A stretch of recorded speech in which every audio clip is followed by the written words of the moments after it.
नमस्कार मित्रों, आइए सुनते हैं वैशाख स्नान महात्म की तीसरे अध्याय की कथा।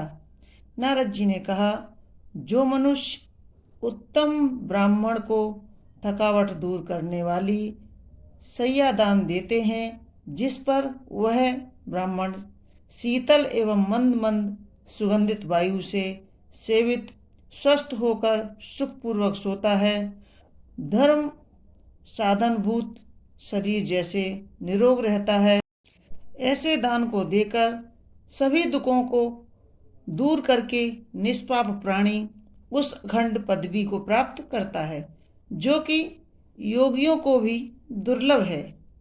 घाम यानी धूप से तपे हुए या थके हुए ब्राह्मण को थकावट दूर करने वाली उत्तम सैया देकर, हे राजन, दाता कभी भी जन्म मरण एवं बुढ़ापे आदि से पीड़ित नहीं होता है।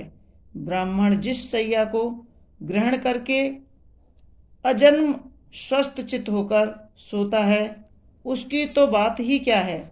सैया पर ब्राह्मण के बैठने मात्र से दाता के ज्ञान अथवा अज्ञान से किए हुए समस्त पाप उसी प्रकार नष्ट हो जाते हैं, जैसे अग्नि में कपूर नष्ट होता है।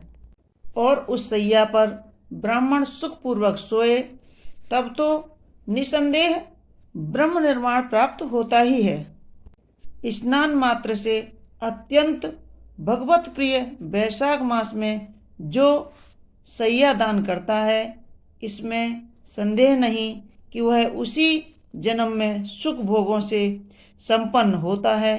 यह निश्चित है कि वह रोग शोक आदि से पीड़ित न होते हुए आयु, उत्तम आरोग्य, यश प्राप्त, प्रतिष्ठा एवं धैर्य को प्राप्त करता है। हे राजन, उसके वंश में 100 पीढ़ियों तक कोई अधर्मी पुरुष पैदा ही नहीं होता है, और वह सभी सांसारिक भोगों को भोगकर अंत में पंच महाभूतों में विलीन हो जाता है। वह सभी पापों से भली भांति छुटकारा पाकर परम पद मोक्ष को प्राप्त करता है। किसी उत्तम ब्राह्मण को जो तकिया दान देते हैं, जिसके बिना कि मनुष्य को कहीं भी सुख की नींद नहीं मिलती है, उसके दान से मनुष्य सभी जीवों का आश्रय बनकर इस जगत का साम्राज्य भोग करता है। हे राजन, अनेक बार सांसारिक सुख भोगों को भोगता एवं धर्म में निष्ठा रखता हुआ 7 जन्म तक सदा सर्वत्र विजयी रहता है। उसके बाद अंत में अपने 7 पुरुषों 7 पीढ़ियों के सहित साक्षात ब्रह्म स्वरूप हो जाता है। जो तिनके की अथवा किसी अन्य वस्तु की बनी हुई चटाई का दान देता है, उस पर बाल मुकुंद भगवान श्री कृष्ण चंद्र स्वयं सोते हैं। जिस प्रकार जल में ऊन जल के द्वारा दूषित नहीं किया जा सकता है, उसी प्रकार वह संसार में आकर भी बंधनों में नहीं पड़ता है। चटाई बैठने एवं सोने में सुविधाजनक होती है, अतः चटाई का देने वाला सभी प्रकार से सुखी रहता है। विश्राम करने अथवा सोने के लिए जो चटाई अथवा कंबल दान देते हैं, वह उतने मात्र से ही मुक्त हो जाते हैं। इसमें कोई विचार नहीं करना चाहिए। नींद से दुख घटता है और नींद से थकावट दूर होती है, इसमें संदेह नहीं है कि चटाई पर सोने वाले को भी वही नींद मिलती है। हे राजन, विष्णु प्रिय वैशाख मास में जो कम्बल दान देता है, निसंदेह वह अपमृत्यु एवं अकाल मृत्यु से मुक्त होकर 100 वर्षों तक जीवित रहता है। घाम या धूप से दुखी उत्तम ब्राह्मण को जो बहुत महीन कपड़ा दान देता है, वह अपनी पूरी आयु में सुख भोगकर अंत में परम गति को प्राप्त करता है। भीतरी पाप को हरण करने वाला दिव्य कपूर ब्राह्मण को देकर मनुष्य मोक्ष को प्राप्त करता है और सभी दुखों से शांति पाता है। जो मनुष्य फूल तथा कुमकुम ब्राह्मण को देता है वह समस्त लोगों को बस में करने वाला सार्वभौम राजा होता है और पुत्र पौत्र आदि सभी सांसारिक सुखों को भोगकर अंत में मोक्ष को प्राप्त होता है। चर्म एवं हड्डी में रहने वाले संताप को भी चंदन दूर कर देता है। अतः चंदन दान देकर मनुष्य आदि भौतिक आदि तीनों पापों से मुक्त होकर मोक्ष परम पद प्राप्त करता है। खच्च, चंपा एवं इलायची आदि सुगंधित एवं शीतल वस्तुओं से बासित जल जो दान देता है वह राजन सभी प्राणियों में वही देवताओं से सहायता प्राप्त करता है। उसके पापों एवं दुखों की समाप्ति हो जाती है और अंत में वह परम पद प्राप्त करता है। वैशाख मास के धर्मों को जानने वाला जो मनुष्य वैशाख मास में गोरोचन एवं कस्तूरी दान देते हैं वह मनुष्य आदि देविकादि तीनों पापों से छुटकारा पाकर परम पद मोक्ष को प्राप्त करता है। और मेष राशिगत सूर्य में जो कपूर से युक्त पान दान करते हैं वह सर्वभोग का सुख भोग कर परम पद प्राप्त करता है। वैशाख मास में सेवती, जूही तथा चमेली के फूल अथवा मालाएं दान करता हुआ मनुष्य इस लोक में सर्वभौम रूप पाकर अंत में मोक्ष को प्राप्त करता है। वैशाख मास में जो केतकी एवं मालती के फूलों का दान करता है वह भगवान मधुसूदन की आज्ञा से मोक्ष पद को प्राप्त करता है। हे राजन, जो मनुष्य ब्राह्मण को सुपारी, सुगंधित पदार्थ एवं नारियल का दान देता है उसके पुण्य का फल सुनो। वह दाता 7 जन्म तक ब्राह्मण वंश में पैदा होता है और धनी होते हुए वेदों का पारगामी विद्वान होता है।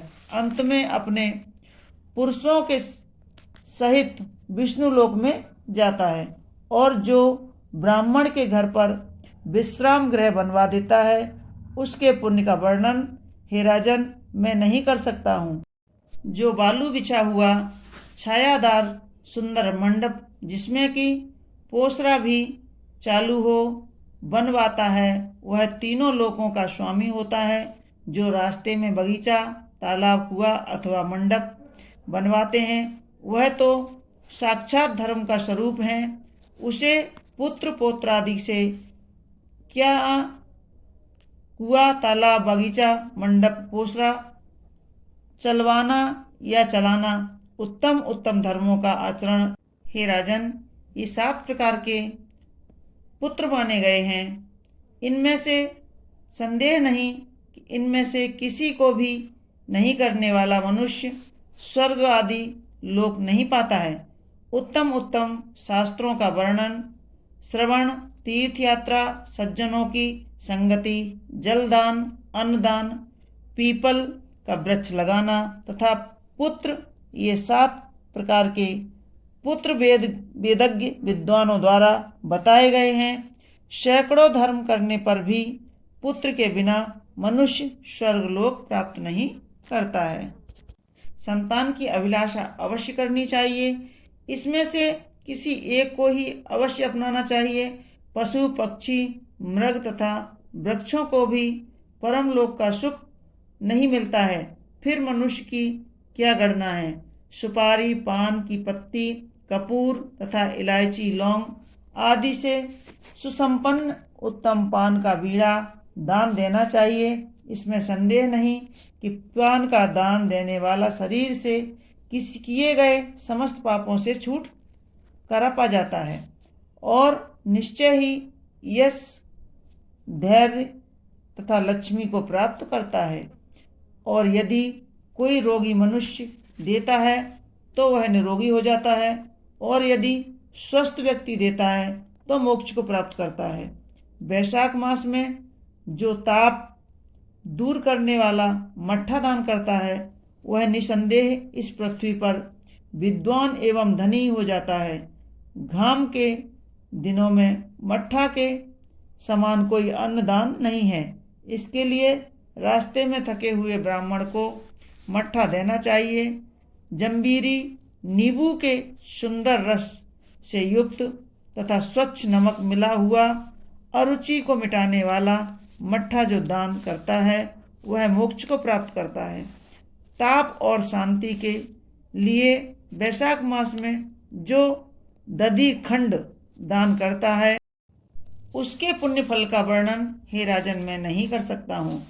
भगवान विष्णु के अत्यंत प्रिय वैशाख मास में जो उत्तम उत्तम चावल दान करता है वह पूर्ण आयु प्राप्त करता है और सभी यज्ञों का फल पाता है। जो गाय का घी जौ तेज स्वरूप है ब्राह्मण को देता है वह अश्वमेध यज्ञ का फल भोगकर अंत में भगवान विष्णु लोक को आनंद पूर्वक जाता है।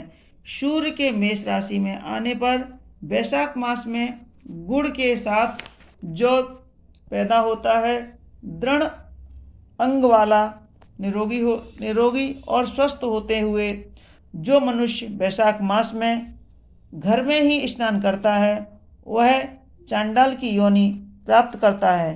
हे राजन, मेष राशिगत सूर्य में वैशाख मास में जो बाहर स्नान नहीं करता है वह सैकड़ों बार कुत्ते की योनि में जाता है। जो व्यक्ति बिना स्नान किए एवं बिना दान की दिए ही वैशाख मास में बिताता है वह अवश्य ही पिशाच योनि में जाता है और उसकी अधोगति होती है। जो लोभवश वैशाख मास में न अन्न देता है और न जल ही दान देता है तो इसमें कोई संदेह नहीं कि उसके पापों एवं दुखों की हानि कभी नहीं होती है। जो भगवान विष्णु में मन लगाकर वैशाख मास में नदी में स्नान करता है इसमें संदेह नहीं कि वह 3 जन्मों के एकत्रित पापों से मुक्त हो जाता है। मित्रों, यह थी वैशाख मास स्नान के तीसरे अध्याय की कथा। आगे की कथा चौथे अध्याय की कथा मैं आगे की वीडियो में आपको सुनाऊंगी। आपको हमारी कथाएं कैसी लगती हैं हमें कमेंट्स बॉक्स में ज़रूर लिखें और हमारी वीडियो को लाइक करें, शेयर करें और अगर आपने हमारा चैनल सब्सक्राइब नहीं किया है तो प्लीज़ सब्सक्राइब कर लें ताकि आने वाली आगे की कथाएं आपको इसी प्रकार सुनने को मिलती रहें। धन्यवाद।